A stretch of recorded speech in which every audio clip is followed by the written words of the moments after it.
இந்த தேர்தல் வந்து இவர்கள் கொண்டு போனது வந்து மாநில அரசுடைய பிரச்சனையும் இல்லாமல் மத்திய அரசுக்கும் மாநில அரசுக்குமான தேர்தல்ன்ற மாதிரியே பிரச்சாரத்தை கொண்டு போனாங்க.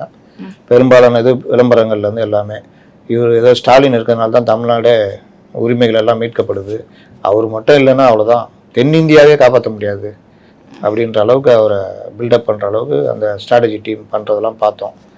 அது எல்லாமே காமெடியான விஷயங்கள் அப்படின்றது அவங்களுக்கு தெரியல. அவங்க அது சிறப்பான விஷயமா நினச்சிட்டு இருக்காங்க. இன்னொன்று அவருடைய நடை உடை பாவனை எல்லாமே வந்து ஒரு சிஸ்டமேட்டிக்காக அப்படி தான் விளம்பர பாடல்லையே தான் இருக்கிறத பார்க்குறோம். இன்னொரு பக்கம் ஒரு உதயநிதியுடைய பிரச்சாரம் பார்த்தா இவர் எடப்பாடி பழனிசாமியை அப்பா வயசு இருக்கிறவரை எப்படி அவமானப்படுத்தலாம் அதுதான் பிரதானமாக போகுது. இதெல்லாம் இவங்களுக்கு பேக் ஃபயர் ஆகுன்றதை இவங்களுக்கு நினைக்கவே இல்லை. மெயின் ஃபேக்டர் என்னன்னா உங்களுக்கு ஏடிஎம்கே அந்த அலையன்ஸ் ஃபார்ம் ஆனது. ரெண்டாவது விஜய் பிரிக்கிற வாக்குகள் பெரும்பாலும் திமுகவுடைய கோர் ஓட்டு. அது வந்து இவங்களுக்கு பெரிய அளவில் அடி. அதனுடைய சாதகத்தை அனுபவிக்கிறது என்டிஏ அனுபவிக்கும்.